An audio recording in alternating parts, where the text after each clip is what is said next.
You are watching my favorite YouTube channel, and I'm going to be watching my favorite YouTube channel. This title of this video may just be I was wrong about the MCU. I think it is. I'm going to watch this video. It's about 5 minutes. I made it 2 years ago, back in September of 2021, and maybe I was wrong. I do have a feeling that I was. I'll watch this whole thing with you.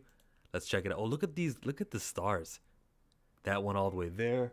It's all filled in now. We got, oh, that big one over there. That still stays.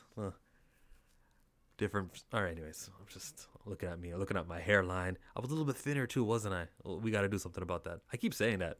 I got to do something about it. In there. Something I observed from these MCU hateful people who just didn't seem to like the Shang-Chi movie, didn't seem to like the Black Widow movie because there was just so many women in there. The male was a villain. I guess they identify with all men, whether they're good or bad. Those people who go, wait, she just whooped a guy's ass. That's the second time they did this in the movie. I was keeping track. I keep a list of these things and I'm monitoring these films to see the relations between men and women so that the men never seem to be in the oppressed group. They never seem to be getting one up taken on them. Those people who watch movies with that eye. So I don't watch the movies with that eye. But it's happened so much that I have to concede to that point. So in this video that you see me not ranting and complaining and criticizing the criticizers, my mindset in this video is they're overblowing it. You guys are paranoid. What are you talking about? Women's agenda? What do you mean? Because I'm just watching Black Widow and Shang-Chi. And Shang-Chi had a sister in the movie. And I was like, so what? You can't have a sister in the movie? Give her a couple of lines that, yeah, what? So she could fight? So what? So she's supposed to be helpless? This is my mindset during that. We're at a point where Moon Knight kind of had a woman included in there, and she's a superhero.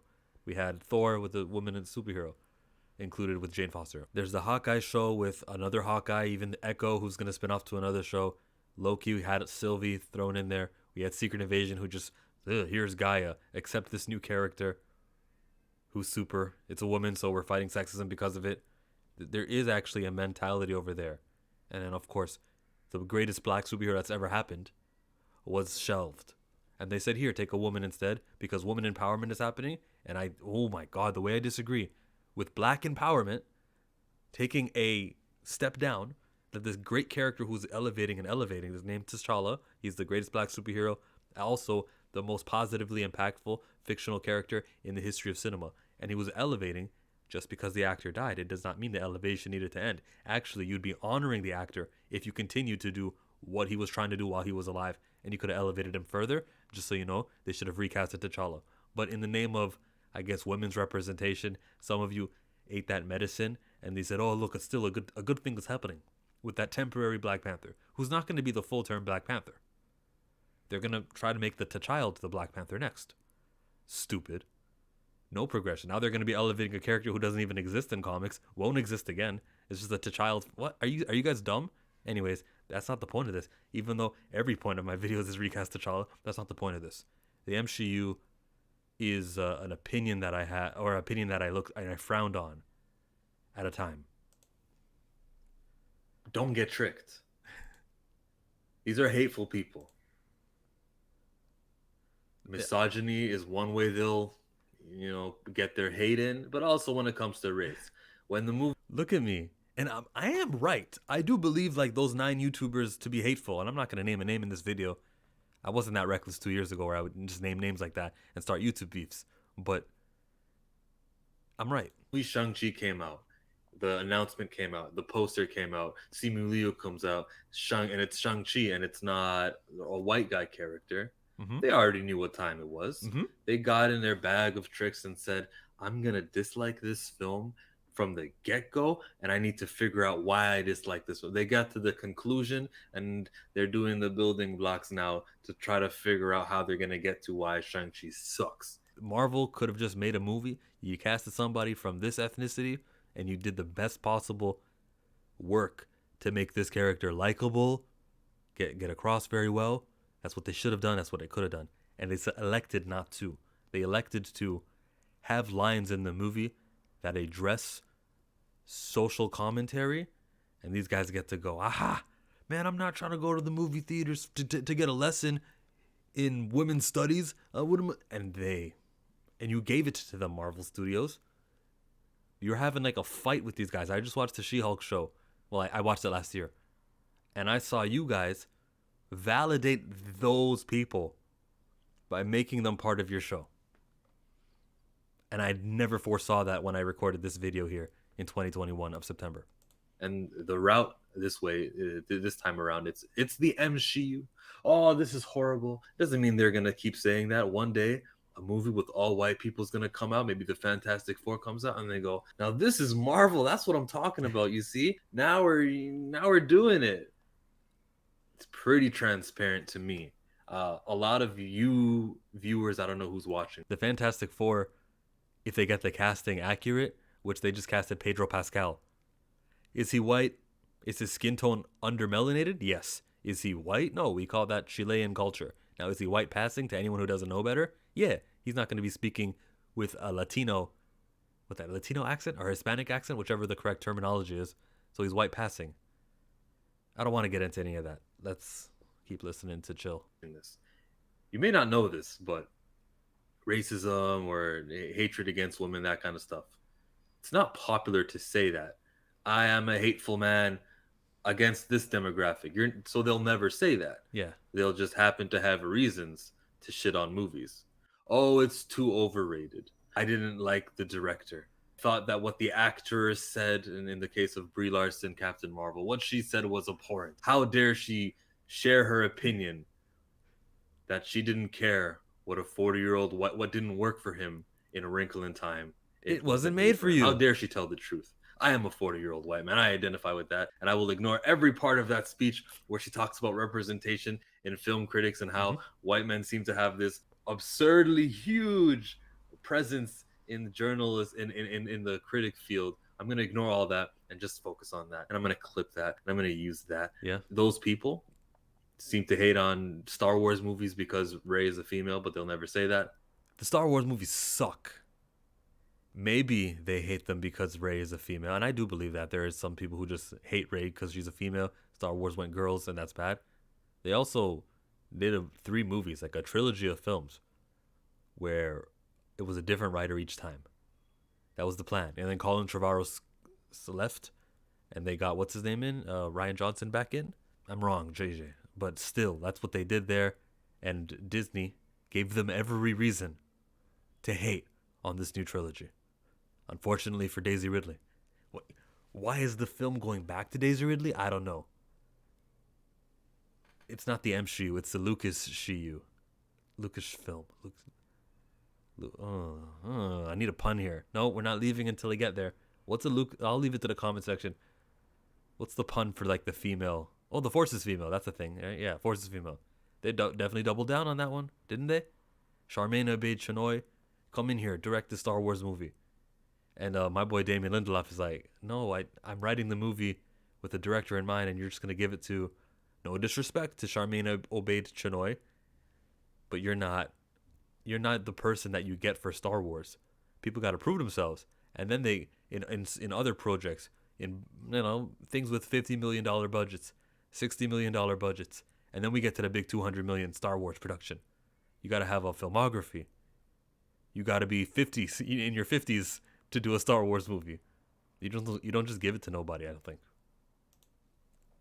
Those people. You have to see through it by now. That was Shang-Chi. We saw it for Black Widow. Mm-hmm. And what's the next Marvel film? Eternals? Look, they race swapped everybody, which I don't agree with race swapping, right? Smart man. But because the director, that's not a white man director. The main characters, they're going to look for reasons to hate on this film. They're going to wonder, you know what? Where were the Eternals all along? You know what? The Eternals are not the X-Men. The Eternals were, they're like B characters. You know what? These are legitimate criticisms, and I'm wrong here. Because the Eternals are not the X-Men. Everything that the Eternals was terrible and trash. So I gotta refute these and take these back. They're D characters. How could they do this? We should be getting something better. Any reason to shit on that film, no matter how great it's gonna look, which from the... No. Okay, it looked great. It looked great. The trailers, it looks like it'll look great. There will be hatred for this. Then Spider-Man will come out, right? Yeah, Crickets. because He's Sony. white. Maybe if Because Miles it's Sony. Morales shows up, there'll be hatred. What? They didn't need that. 3 Spider-Men were enough. You never know. Kinda. I understand that point, and they would definitely flip out if Miles was in it. It's a what if scenario that we never got to see play out. I would have loved to be right about that though.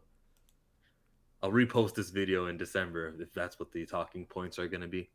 After Spider-Man's film, I forget what's coming in phase, but there's going to be a lot of hatred toward Riri Williams. Come on now. When she's Let me stop there. Riri Williams' inclusion in the Wakanda Forever movie was a lot. It was extra. It was definitely that female mindset. We gotta have females in there. I like this female character. Let's get her in there. And by using another female character, we're doing a good. We're doing a anti-sexism. This is how Marvel's been. This is their mentality. This is how they think.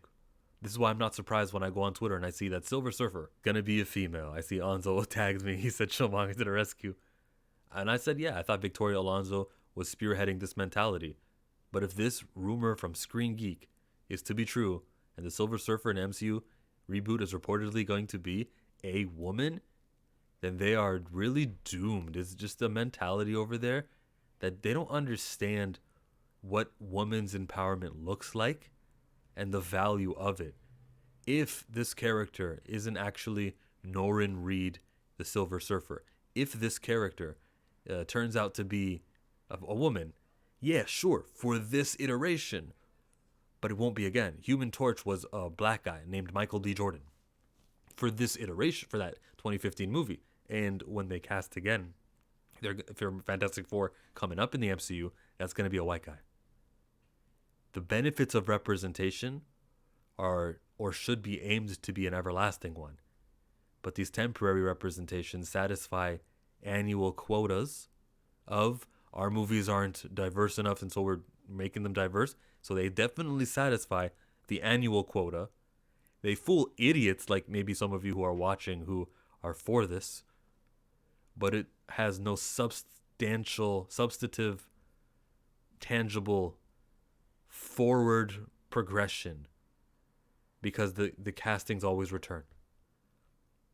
So it's like addressing something without solving the problem, which is a very white supremacy problem. It's got to do it needs addressing, and you are not at all addressing white supremacy by. Oh, I'm off topic. This is about the MCU. Let's get back to me. Made about her being there, about how she's the new Iron Man, bro. All she does, comic book wise, all she does is create a suit, reverse engineers it, just like in the movies, because she's smart enough to do that. Yeah, she didn't do anything. So far, Tony approached her. She never approached Tony. So far, that's what they did in the movie. She's minding her own business. There's a video on that, which you're gonna see on the side of the screen right over here. Go watch that if you want to see her actual origins from like the beginning to the end. But this isn't it. So I hope you guys are aware of the tricks of the trade of how this hatred is gonna work for the next few years here in Marvel. Boy, was I wrong, because yeah, while those hateful guys were hateful, and I don't at all co-sign any of the 10, 11 YouTubers who do that, Marvel gave them exactly what they said was going to happen. I was wrong here. The MCU is not a theory. It's a nickname that I can see why people would be irked by it, but it's a pretty accurate descriptor of the last 3 years of Marvel Studios, TV shows and films. I'm Chillmonger. MCU. Okay. We had enough of you, Chillmonger. Wrongmonger. What do I say here, man? Going into the future, I see Vanessa Kirby cast as Stu Storm to be the lead of the Fantastic Four. I'm iffy about that. I don't consider her the lead of the FF. I don't think anyone does. We know that to be Reed Richards' team. So the MCU is valid. That complaint exists. It's been 3 years. It's been tried and proven to be a problem. They're going to, for the sake of, I guess, women's empowerment or their version of it, they will a just story. Okay. To who? Who's the audience? It's not Fantastic Four fans. It's a woman's audience. That's who they're catering to. Well, Captain Marvel 2 just came out, and 65% of that audience was male. It was a low turnout, too. So you would think, okay, low box office gross. That's because the men didn't come. False. The men came to the same level that they come for all the movies, and likewise with the women. You just didn't attract this new group of women who I guess you're trying to appeal to. Do it smart financially and make money. Do it smart and accurate for comic book fans and adapt what is very close and similar to that with adjustments in the story that, things that don't work on paper may work on film better. A couple of new concepts. The fighting will be prolonged and thought out. Just do that. You have already the concept art. It's called the comic book pages. And just adapt page by page. What story did people like in the X-Men? Let's copy that. Let's go to Krakoa. Let's go do House of M. House of X. Let's do all of it. You're not doing anything good by adapting the Young Avengers, which is a comic that went 12 issues, which is a mild failure. The other one went 15 issues, and then a couple of one-shots here and there, and short limited series. The Young Avengers, while filled with women, while diverse, which I'm all for diverse. When I say diverse, I'm talking about skin tones, nothing else. I'm all for that. But one character with a solo movie and $200 million and characters around them, elevating this one character who's got dark skin. That's what I care about. Not their brand, which is, let's do Eternals. He's from that country, he's from that country, they're from there. We cast them all, and here's all 10. Yeah. No, the enemy of representation is quantity. That's not how you get anyone over. Has that ever worked? I don't think so. Maybe Teen Titans, you could say that, because that's a pretty diverse team. But the lead is Robin. What's Dick Grayson's background? Somebody might correct me right now, because Dick Grayson was part of the circus, that part of the world where every country last ends with Stan. I think his family's from there, and maybe I'm wrong, but still, he's white passing, as we say. The team stuff to elevate characters, man. I think Storm is like the only way you can go. Now, if Storm is the lead of the X-Men movie, as opposed to Cyclops or as opposed to Professor Xavier, I'd still be okay with that because she's Storm. But if Sue Storm is the lead of a Fantastic Four, I would say this is not understanding who the Fantastic Four is. You can definitely create stories. There is a story that exists with Storm heading the X-Men on adventures. There's more than one story of that. It works. She's that ilk of a character. She's got ties to Wakanda, another franchise that you guys have. Storm. And she's black. That's two right there. That's two diversities right there. You guys should be like focusing on Storm to become the lead because it makes sense. But instead, they're going to have a woman be over important in men-led films that are coming up or ensemble casts like Thunderbolts. And they think they're fighting sexism or misogyny or whatever, whichever one it is.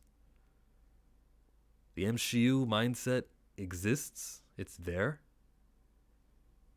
And I'm so defeated. As a writer, as a comic book future author of a series that is going to have women and men, number 1 and number 2 characters, women and men, I'm learning a lot of mistakes of what not to do. I'm learning a lot from these guys' mistakes.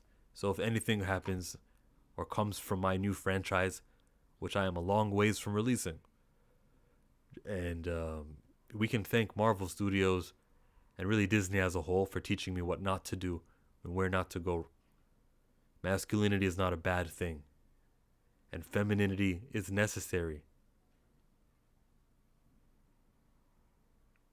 Just do it where it fits. And if you really cared about Monica Rambeau, we'd have heard her name Photon in the movie. If we cared about Monica Rambeau, Photon would have a movie called Photon with a $200 million budget. I see through the MCU. I see through the Marvel Cinematic Universe in their trash output efforts of representation.